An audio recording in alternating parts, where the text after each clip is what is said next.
The sixth point of determinant of demand is size of population.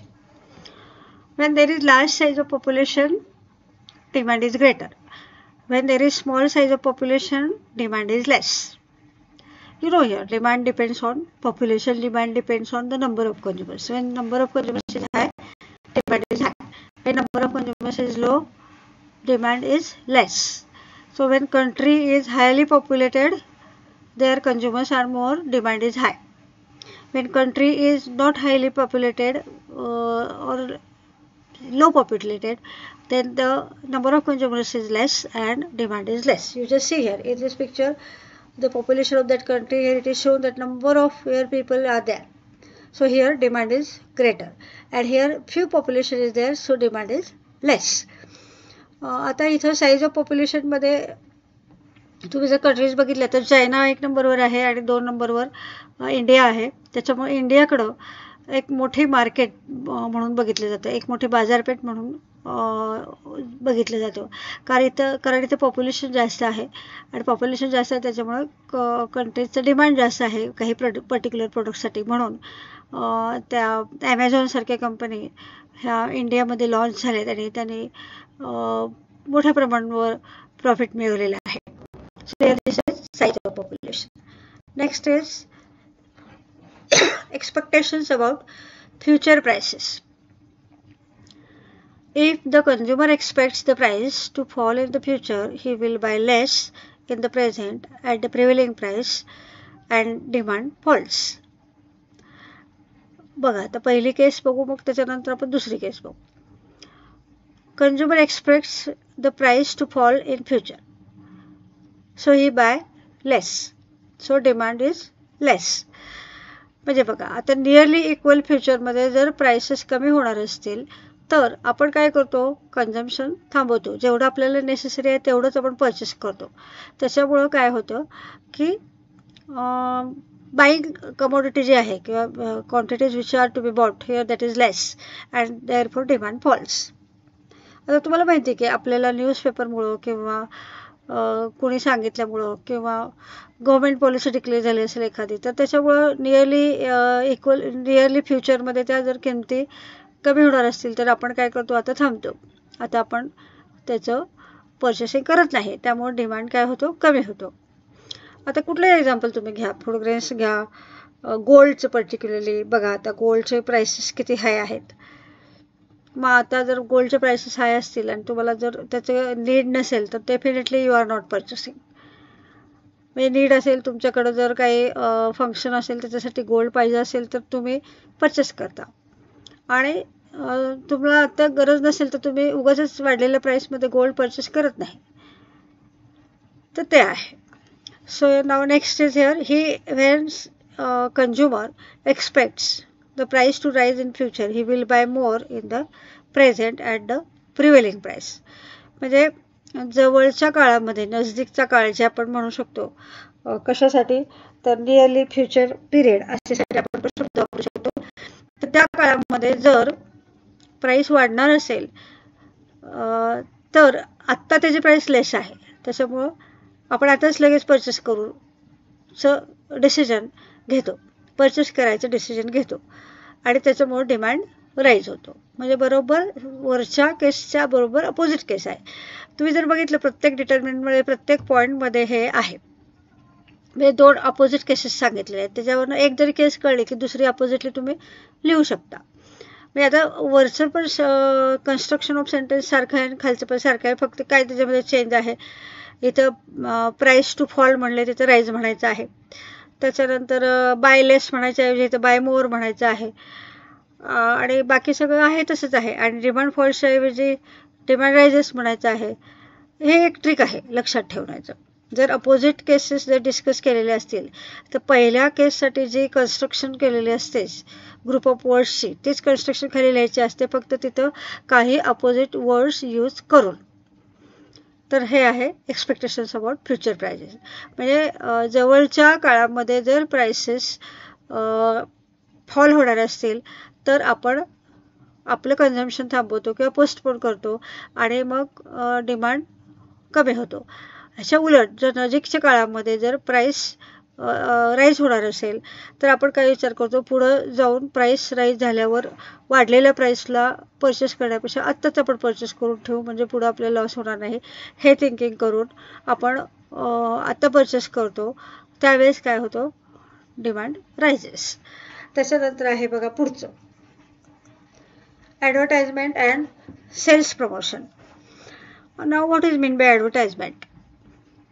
Advertisement is a branch of commerce which creates knowledge utility, and it provides the knowledge about the availability of the product, quality of the product, quantity of the product, its benefit, its price, inclusive taxes and other details also. That is advertisement. But advertisement is not meant to provide only the information. Its main object is to persuade the people. म्हणजे अशा पद्धतीनं हे advertisement तुम्हाला information सांगतं की जेणेकरून तुम्ही convince व्हायला पाहिजे, अशा पद्धतीनं ते सांगतं. म्हणजे कुठलंही एखादं एनर्जी ड्रिंक असू दे, कुठलंही एखादं ते काय बूस्टिंग पावडर्स, बूस्टचं जे पावडर असतं बघा, बोर्नव्हिटा किंवा काय अशा पद्धतीचे जे असतात, तर त्याच्यामध्ये ते अशा पद्धतीने सांगतात की जसं काही तुम्ही ते कन्झ्युम केल्यावर खरंच तुम्हाला एनर्जी खूप येणार आहे, अशा पद्धतीने सांगतात. तर आणि डिमांड क्रिएट करतात. त्याच्यामुळे रिझल्ट काय होतो की डिमांड क्रिएट होतो. सो ॲडव्हर्टाइजमेंटमध्ये अशा खूपशा ट्रिक्स आहेत की त्या वापरून डिमांड क्रिएट केला जातो आणि डिमांड राईज सुद्धा होतो. रिपिटेटिव्हली ते जर तुम्हाला when advertisement are shown repetitively, then definitely you are affected psychologically and definitely you have wished to purchase the product and to use the product at least once. So therefore here you are taking here immediately that buying decision and buy the product. म्हणजे advertisement हे demand create करतं. तुम्हाला wish नसली तरी तुम्हाला ते wish create करतं, Dzire create करतं. आणि डिझायर क्रिएट झाल्यानंतर जेव्हा त्याला एबिलिटी टू पे सपोर्ट करते तेव्हा ते डिमांड होतं. बघा त्याचे टेस्टिमोनियल्सचा यूज केला जातो, म्हणजे फेमस पर्सनॅलिटीज त्याच्यामध्ये वापरले जातात की जेणेकरून जेव्हा फेमस पर्सनॅलिटीज जेव्हा तुम्हाला काहीतरी सांगतात तेव्हा तुम्हाला असं वाटतं की हे प्रोडक्ट खरंच चांगलं आहे आणि आपण परचेस करतो. आणि ह्याच्यामुळं आपला पॉईंट काय आहे सिलेबसचा, डिमांड. ह्याचा इफेक्ट डिमांडवर काय होतो, ग्रेटर डिमांड. आता दुसरं बघा जे काय आहे, sales promotion. Sales promotion means share all other activities other than advertisement to attract the buyer and to convince them to purchase the product. म्हणजे ॲडव्हर्टाइजमेंट शिवाय बाकीचे सेल्स प्रमोशन ॲक्टिव्हिटीज जे ट्रेडरकडून घेतले जातात किंवा प्रोड्युसरकडून जे इम्प्लिमेंट केले जातात त्याला आपण सेल्स प्रमोशन ॲक्टिव्हिटीज असं म्हणतो. मग आता त्याचे वेगवेगळे टाईप्स आहेत. त्यातले काही मी तुम्हाला सांगते की बोनस असतं किंवा एक तुम्हाला हे मिळतात बघा, तिकीट्स मिळतात, कुपन्स मिळतात, कधी कधी by one get one free असतं, प्रीमियम ऑफर म्हणतात त्याला, ते असतं. परत एक्झिबिशन घेतलं जातं, तर एक्झिबिशन कम सेल असतं. मग असं हे जे काय आहेत ॲक्टिव्हिटीज ह्याला सेल्स प्रमोशन ॲक्टिव्हिटीज करतात. की ह्या ज्या ॲक्टिव्हिटीज असतात त्या अशा असतात की त्याच्यामुळे त्यांचा सेल्स इन्क्रीज होतो. सेल इन्क्रीज झाला की डिमांड वाढतो प्रोडक्टचा आणि ते अट्रॅक्ट करतात कंझ्युमरला. पर्टिक्युलरली फेस्टिवलच्या वेळेस हे सेल्स प्रमोशन ॲक्टिव्हिटीज खूप असतात. तुम्ही पाहिले असतील की डिस्काउंट घ्या, एवढं परचेस करा, मग तुम्हाला एवढं कॅशबॅक होईल किंवा एकावर एक प्रोडक्ट फ्री, अशा पद्धतीचे हे सेल्स प्रमोशन ॲक्टिव्हिटीज असतात. तर ह्याचा इफेक्ट आपल्या डिमांडवर काय होतो, आपले प्रेफरन्सेस चेंज होतात, आपले लाईक्स चेंज होतात आणि त्याचा इफेक्ट असा होतो की हे डिमांड क्रिएट करतात आणि राईजसुद्धा करतात. इथं डिमांड कमी होण्याचा काहीही संबंध नाही. So what are the examples, all daily use goods, cosmetics, soft drinks, energy drinks etcetera. पुढचं आहे बघा, taste habits and fashions. When taste ह्याचं आता ह्या पॉईंटचं कनेक्शन ॲडव्हर्टाइजमेंटवर आहे. ॲडव्हर्टाइजमेंटचं आणि ह्या पॉईंटचं म्हणजे मागच्या पॉईंटचं ह्या पॉईंटचं कनेक्शन आहे. ॲडव्हर्टाइजमेंटमुळे काय होतं, तुमचे टेस्ट चेंज होतात. तुमचे टेस्ट चेंज झाल्या, हॅबिट्स चेंज झाल्या की तुमचं त्या प्रोडक्टचा डिमांड चेंज होतो.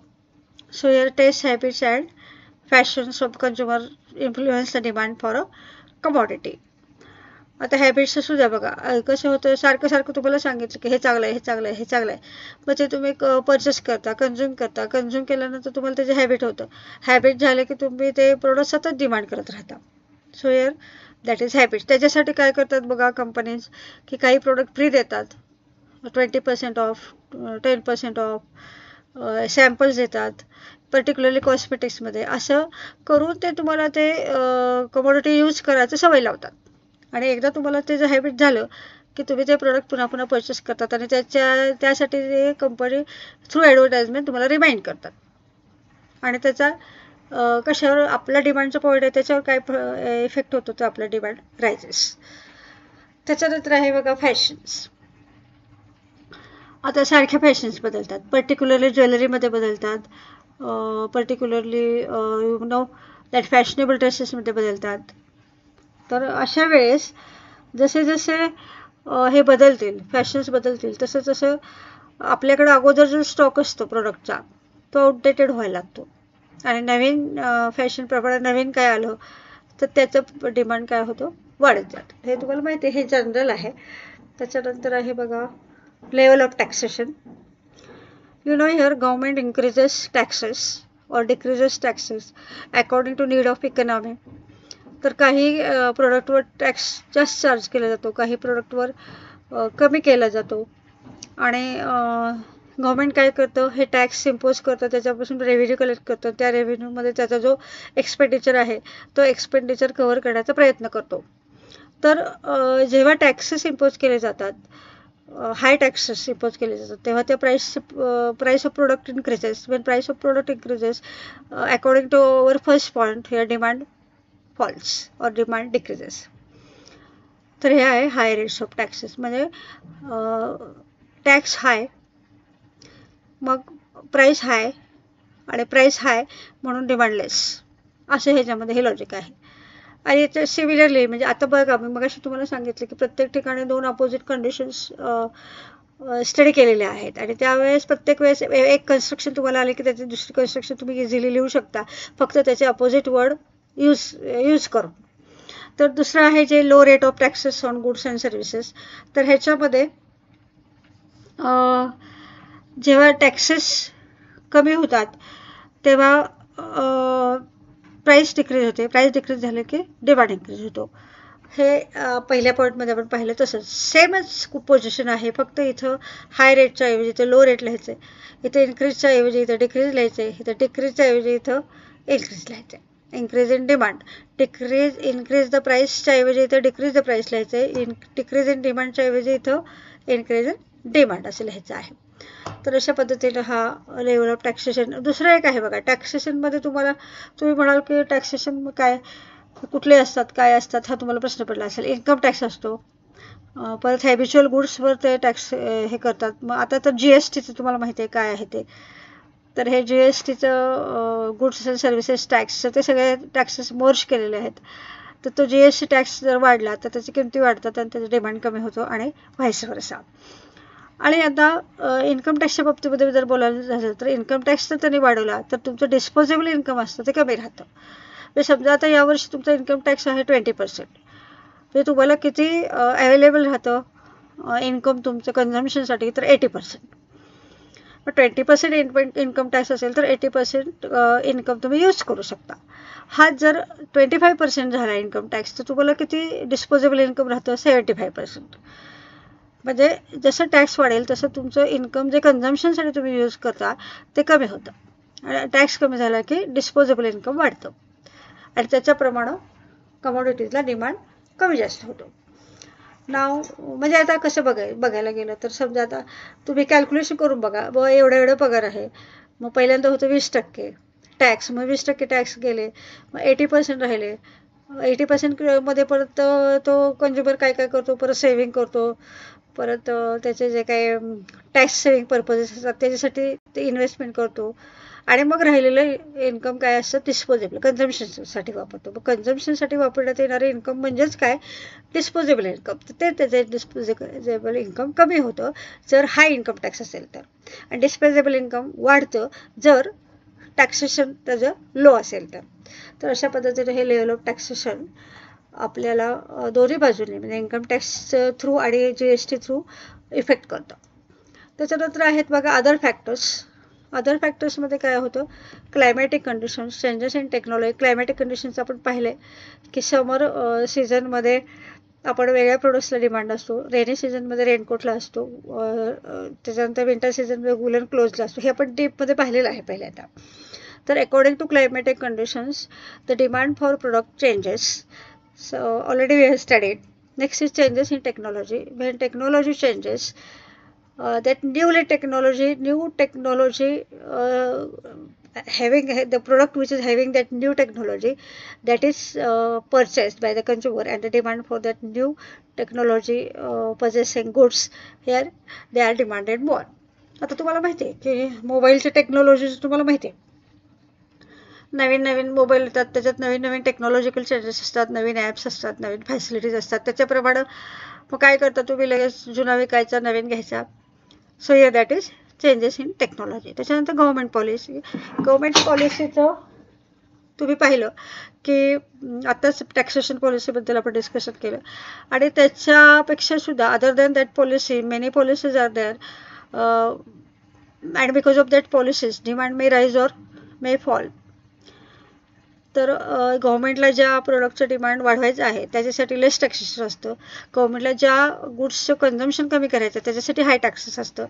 ही एक वन ऑफ द टॅक्सेशन झाली. त्याच्यानंतर ॲग्रिकल्चरच्या बाबतीमध्ये गव्हर्मेंटची पॉलिसी कशी असते त्याप्रमाणे त्या प्रोडक्ट्सची डिमांड कमी जास्त होतात. त्याच्यानंतर आहे बघा कस्टम्स अँड ट्रॅडिशन्स. तर कस्टम्स अँड ट्रॅडिशन्समध्ये कसं की तुम्हाला माहिती आहे की इंडिया हा एक कल्चर्ड कंट्री आहे, किंवा कल्चरला इथे फार इम्पॉर्टन्स दिलं जातं.